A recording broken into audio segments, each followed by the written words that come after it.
Fala pessoal, tudo beleza? Estou aqui para falar com vocês desse módulo 54 e do módulo 55 do objetivo, que fala sobre colisões frontais. Do módulo 54, a gente já tinha resolvido a questão 1 em sala de aula. Então, eu vou fazer uma revisão rápida de conteúdo com vocês, tá? Para relembrar a matéria, para a gente falar um pouquinho de coeficiente de restituição e na sequência a gente faz as questões que estão faltando, beleza? Então, vamos lá. O que rola aqui? Ó? A gente está falando de colisões frontais. Eu vou ficar sem aparecer porque essa matéria tem bastante assunto. As colisões frontais, a gente vai ter o coeficiente de restituição. O que é isso? É a velocidade de afastamento em relação à velocidade de aproximação. E aí você fala assim, tá, mas o que isso tem a ver? Vamos pegar uma colisão de um objeto contra um obstáculo fixo para a gente poder entender primeiro. Tá? Então eu tenho um objeto que vai colidir contra um obstáculo fixo. Uma bola de tênis, ela amassa, quando ela colide com a parede, ela amassa, perde velocidade. Por ser elástica, ela vai restituir, beleza? Ela vai restituir e quando ela restitui, ela vai voltar com uma determinada velocidade, beleza? Vou me devolver aqui, ó. Ih, ficou embolado ali em cima o assunto. Mas tá bom. Ela amassa, depois ela restitui e vai voltar a ter uma determinada velocidade, certo? O que rola? Quando ela volta com essa certa velocidade, a relação que eu tenho entre a velocidade de ida e a velocidade de volta, né, afastamento por aproximação, é o que a gente chama de coeficiente de restituição. Vamos entender. Se a bola bater com velocidade de 10 na parede e voltar com 10, ela vai ter voltado com a mesma energia que ela foi. Então é como se a colisão tivesse sido mediada por uma força elástica perfeita. Por quê? Porque a força elástica é uma força conservativa, certo? Uma força conservativa. E força conservativa mantém a energia cinética do sistema. Energia mecânica, né? Consequentemente, é cinética. Só que aqui a gente vai estar falando de uma colisão entre dois objetos. Então eu preciso calcular a velocidade de afastamento relativa deles e a de aproximação, que na prática é equivalente a gente fazer isso aqui. Tá? Falar que eu tenho velocidade de B no final menos a de A, dividido pela de A menos a de B. Tá? VB' menos VA', dividido por VA menos VB. Ô, professor, mas por que é assim e não o contrário? Para que haja aproximação, ó, a velocidade do A no início tem que ser maior que a velocidade do B, senão ele não aproxima para bater. Vai ter a interação, no momento de interação, as forças trocadas formam par de ação e reação, F de AB, F de BA, por isso que a gente diz que a resultante externa é zero, né, porque essas forças internas no sistema se anulam, e depois que colide, a gente está imaginando aqui que o B vai ficar mais rápido do que o A. O A pode, no máximo, ter a mesma velocidade que o B. Nunca o A, depois da colisão, vai ter velocidade maior que o B, certo? Então a gente vai fazer a velocidade de B menos a de A. Então é sempre assim, o coeficiente de restituição, se você começar pela velocidade de B no final, embaixo você começa pela velocidade de A no início, tá? VB' menos VA', VA menos VB. Posso trocar? Pode, desde que você troque os dois. VA' menos VB', VB menos VA. Sempre as velocidades aqui têm que ser trocadas à ordem da subtração, beleza? Se a nossa colisão for perfeitamente elástica, é igual a batida contra a parede. Lembrando, ó, a batida contra a parede é uma analogia para a gente entender o que acontece com o objeto colidindo com obstáculo fixo. Aqui a gente tem dois. Mas se afastamento e aproximação têm a mesma velocidade, é porque eu tenho conservação de energia. E aí a gente chama a nossa colisão de perfeitamente elástica. Então o E vai ser 1. Se eu tiver um coeficiente de restituição entre 0 e 1, é porque a nossa colisão é parcialmente elástica. Ela conserva uma parte da energia. É como se eu tivesse uma mola, mas ela não fosse perfeita. Vamos voltar lá na parede, que é mais fácil da gente entender. Eu jogo uma bola contra a parede com velocidade de 10, ela bate e volta com 8. Ué, então ela não conseguiu reter, vamos dizer assim, toda a sua energia cinética. Ela perdeu. Então é uma colisão que ela é parcialmente elástica, porque ela restitui, porém ela não restitui toda a energia. Então meu coeficiente de restituição está entre 0 e 1. Quantos números a gente tem entre 0 e 1? Infinitos. Então eu não posso garantir para você quanto que vale esse valor de coeficiente de restituição. Tá? Ou o nosso coeficiente de restituição ele é 0. Quando que um coeficiente de restituição é nulo? Quando o objeto bate e gruda. Se for contra uma parede, seria, por exemplo, você pegar um monte de papel higiênico molhado e jogar contra a parede. Ele vai colidir contra a parede e vai ficar grudado, né? Vai ficar preso lá. Tá? Só que ele não vai restituir, ele não vai ter volta. porque ele não é elástico, ele amassa e não restitui, então ele fica preso lá. Quando a gente fala de dois objetos, é porque eles andam um grudado no outro. Então eu tenho duas bolas de bilhar que batem e elas andam juntas, dois carros que colidem e andam juntos, andam grudados. Aí o coeficiente de restituição é zero, porque não há afastamento entre eles. Beleza, por enquanto? Tá? Então a gente vai usar esses coeficientes. Lembrando, né, toda colisão é um sistema isolado. Ou seja, toda colisão vai ter conservação de quantidade de movimento. Ah, professor, mas eu não lembro mais de conservação da quantidade de movimento. Espera aí que eu vou voltar um pouquinho para você. Tá? Vou voltar para a gente lembrar aqui atrás. Ó.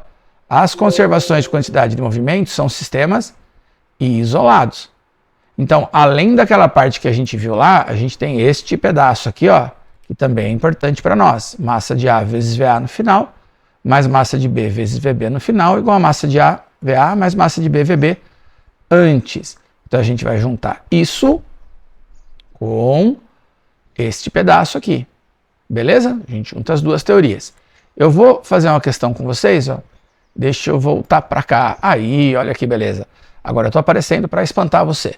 Essa questão está lá na página 43 e você vai perceber que muitas colisões que a gente vai ter, elas são inelásticas. Os caras grudam no final. Todas são obrigatoriamente inelásticas? Todas não, mas a gente vai ter muita colisão que é inelástica. Ele diz assim, ó.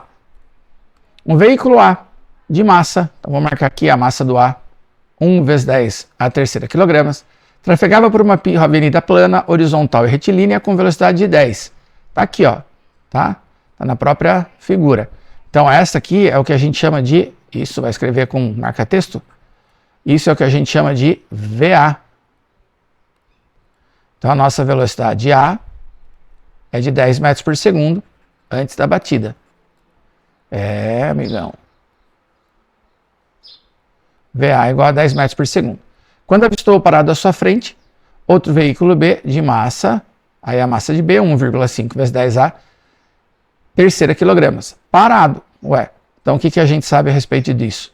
Que a velocidade do B antes da batida é 0 metros por segundo.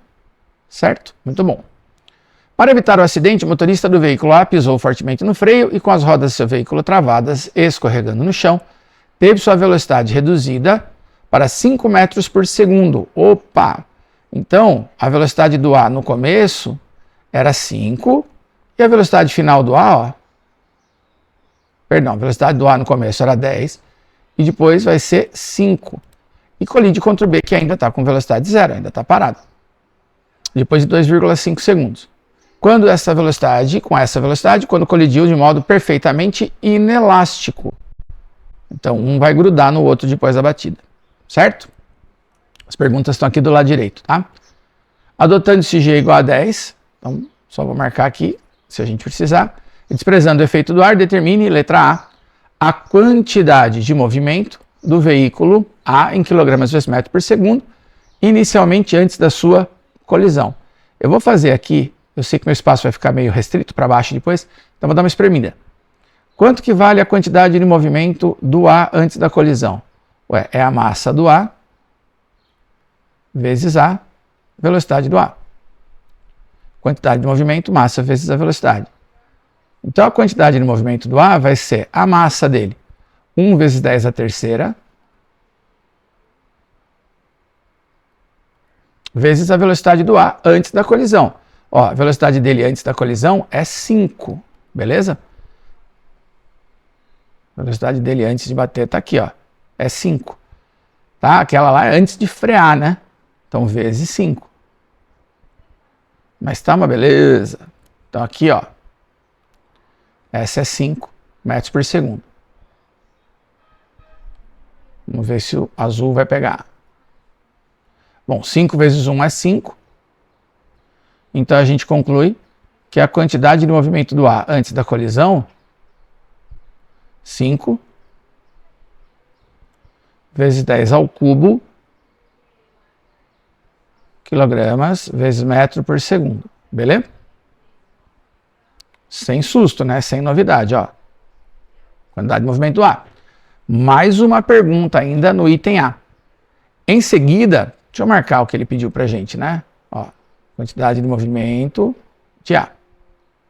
Em seguida, calcule a velocidade escalar dos dois veículos juntos, que ele chamou de velinha, imediatamente após a colisão entre eles. O que acontece? Toda colisão é um sistema isolado. Então, o que a gente sabe? A gente sabe que a quantidade de movimento depois que bate... Olha que letra feia, hein? É igual à quantidade de movimento antes de bater. Tá? A quantidade de movimento depois é igual à quantidade de movimento antes de bater. Eu vou descer um pouquinho aqui, se você precisar de informação lá do texto, você acha lá. Retomando a ideia, quando a colisão é inelástica e os dois caras grudam um no outro, a gente pode considerar que a massa emão deles é a soma das duas massas. Ué, que massas então? Eu tenho 1 vezes 10 a terceira, que é a massa do A, e 1,5 vezes 10 a terceira, que é a massa do B. Se a gente somar as duas, então, eu tenho um conjunto de massa 2,5 vezes 10 ao cubo. Meu computador cansou, gente. Falando sério, ele cansou. Faz um tempinho que eu estou gravando algumas coisas aqui, ele está dando umas travadinhas, né, lá a hora. Vou ter que dar uma reiniciada nele para ele descansar. Ó, 2,5 vezes 10 ao cubo quilogramas, tá bom? Então a massa total vai ser esse valor e a velocidade é a ovelhinha que a gente quer saber. Então o que a gente tem depois que esses caras colidiram? Eu tenho emão vezes velinha, que é igual, o que eu tinha se movimentando antes? Somente o A. Então, que é igual a quantidade de movimento de A. Tá? Estou encurtando o rolê aqui, mas massa vezes V depois igual a massa vezes V antes. É que ele já pediu para a gente fazer isso. Ah, professor, eu não teria que somar a quantidade de movimento de B antes da colisão? Você pode até somar, só que o resultado dela é 0, porque o B estava em repouso, não é isso? Então vai lá, colisões inelásticas geralmente são gostosinhas, são fáceis de fazer. Essa massa aqui, 2,5 vezes 10 ao cubo, vezes o velinha que a gente está procurando, é igual a 5 vezes 10 ao cubo, que é a quantidade de movimento do A. 10 ao cubo com 10 ao cubo a gente vai simplificar. Vamos dividir por 5, né? Então, o velinha, 5 dividido por 2, a velocidade de velinha, 2 metros por segundo. Beleza? Parte de colisão, gente, acabou aqui, tá? Sem muito susto, sem muito sufoco, até tranquilo de resolver. Então não é toda questão de colisão que é demoníaca. Então a gente tem que ter na cabeça isso. Esta não é o item B, hein? Essa é a segunda pergunta do item A, tá? Agora que eu me atentei para esse detalhe aí. Então, a segunda pergunta do item A. O item B, na verdade, ele pede outra coisa para a gente, ó. Ele fala a aceleração escalar em metros por segundo e depois ele pede para nós o coeficiente de atrito cinético. Então, a aceleração escalar em metros por segundo do veículo A. É antes de bater, tá bom? Enquanto ele escorregava com as suas rodas travadas. Então, o que a gente sabe para o veículo A? Que ele partiu de uma velocidade de 10, tem a velocidade 5, ó, o tempo aqui em 2,5 segundos. Então, a gente pode fazer, ó, uma velocidade final igual a velocidade inicial mais a aceleração vezes tempo. Vovô e vovó ainda trampam. 5, que é a velocidade depois que ele freou, igual a 10. Detalhe, ó, vou reforçar, antes dele bater, tá? Mais a aceleração que a gente quer saber, vezes 2,5. Esse vai subtrair. 5 menos 10 é igual a vezes 2,5, que ficou também feio pra caramba. Então, 2,5 menos 5 dividido por 2,5 é igual a A. Ué, então a gente chegou em uma aceleração de menos 2 metros por segundo ao quadrado. Ele pediu em módulo? Não, pediu a aceleração. Então a gente pode trabalhar com esse valor negativo mesmo, tá? Que não tem nenhum problema, ele não pediu aceleração em módulo. Beleza por enquanto? E o final? Coeficiente de atrito cinético, né, entre esse veículo e entre os pneus do veículo e o solo. Enquanto ele estava freando aqui, ó, nesse processo de frenagem, tá aqui o carrinho, quais as forças que atuam nele? Bom, a gente vai ter um peso para baixo, uma força normal para cima, deixa eu ver se eu faço ali um laranjinha, para não ficar tumultuado aqui. Tá? Uma força normal para cima. E a gente vai ter, evidentemente, uma força de atrito que é contrária ao escorregamento, para cá. Ó. Força de atrito. Cinético. Tá? A normal e o peso, elas vão ter o mesmo valor. Eu vou colocar um pontilhado aqui. Eu sempre tomo muito cuidado com isso. Não é que elas se anulam, mas é que o efeito das duas gera na vertical uma resultante que vale 0. Então o que sobra para a gente? Só uma força horizontal, que é a força de atrito. Então a gente pode falar que a força resultante é igual à força de atrito cinético. Como é que a gente calcula a resultante? Massa vezes o módulo da aceleração, porque o movimento é retardado. E isso vai ser μ cinético vezes a normal. Então a massa vezes o módulo da aceleração é igual ao μ cinético e a normal tem o mesmo valor que o peso. Então ela vale massa vezes g. Massa dos dois lados a gente pode simplificar. A aceleração, o módulo dela, é igual a μ vezes g. Substituindo valores, isso aqui está aparecendo na minha frente, será? Não, ainda não. Mesmo assim, acho que eu posso me tirar daqui, hein? Espera aí. Me tirei. Então, ó, o módulo da aceleração é 2. Que é igual a μ vezes g, que é 10.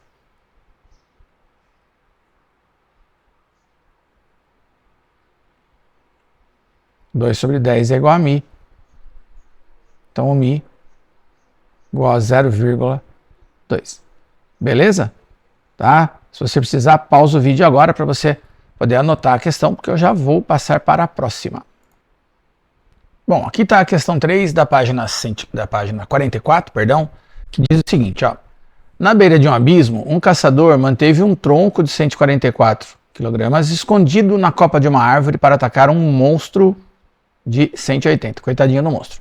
O caçador liberou o tronco, que desceu preso a uma corda, descrevendo uma trajetória curva até colidir com o monstro. Devido ao impacto, o monstro foi lançado horizontalmente em direção ao abismo com velocidade de módulo 20. Quem que é essa aqui, gente? É a velocidade do monstro depois da colisão. Tá? Então a gente vai chamar isso aqui de VM', beleza?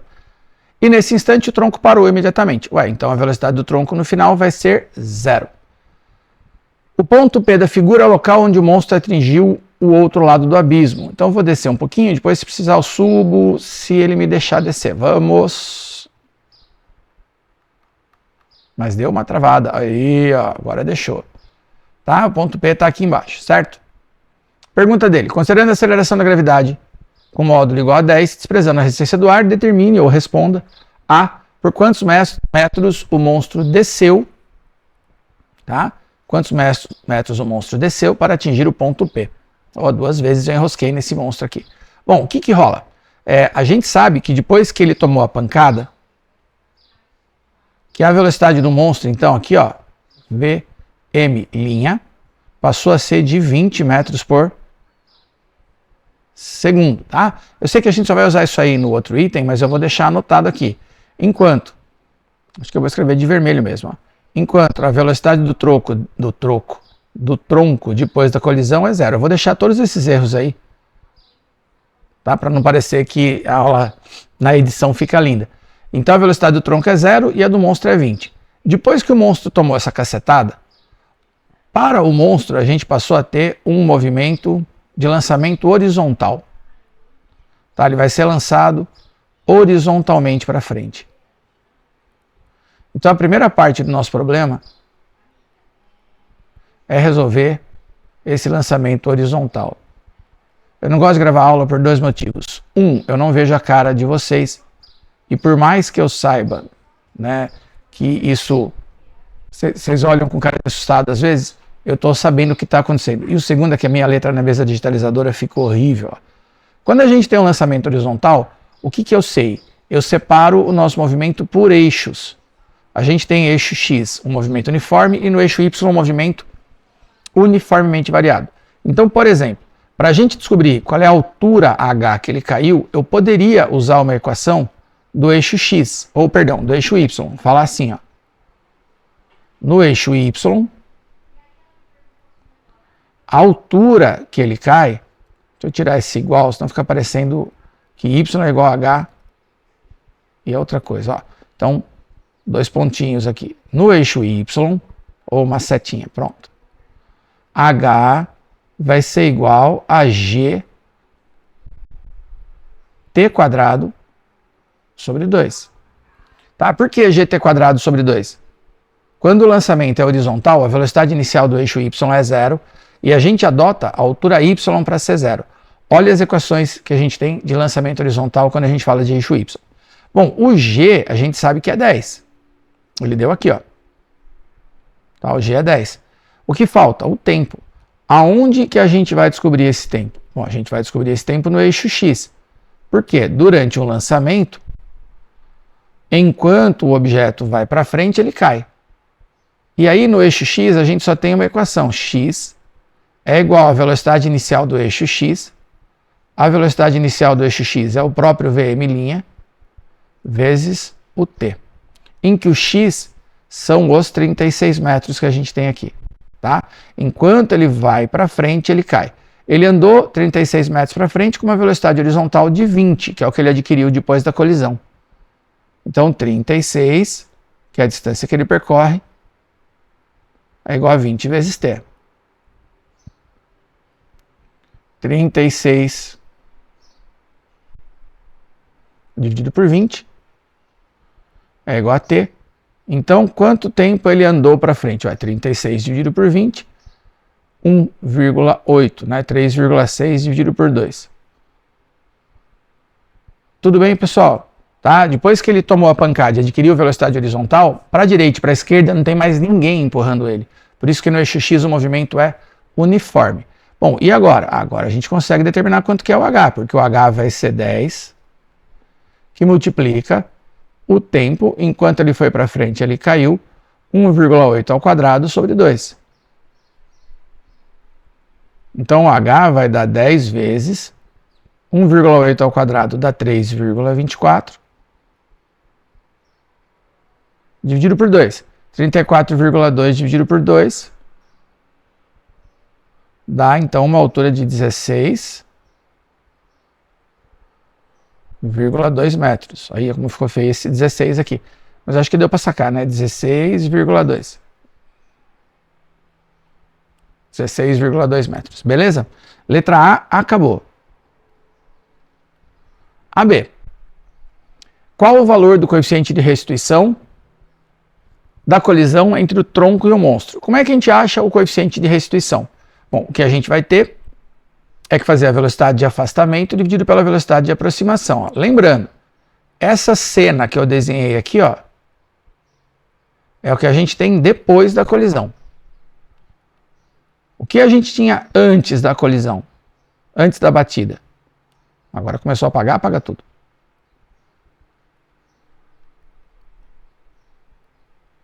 Tá, o que eu tinha antes era o tronco. Eu vou descer um pouquinho aqui.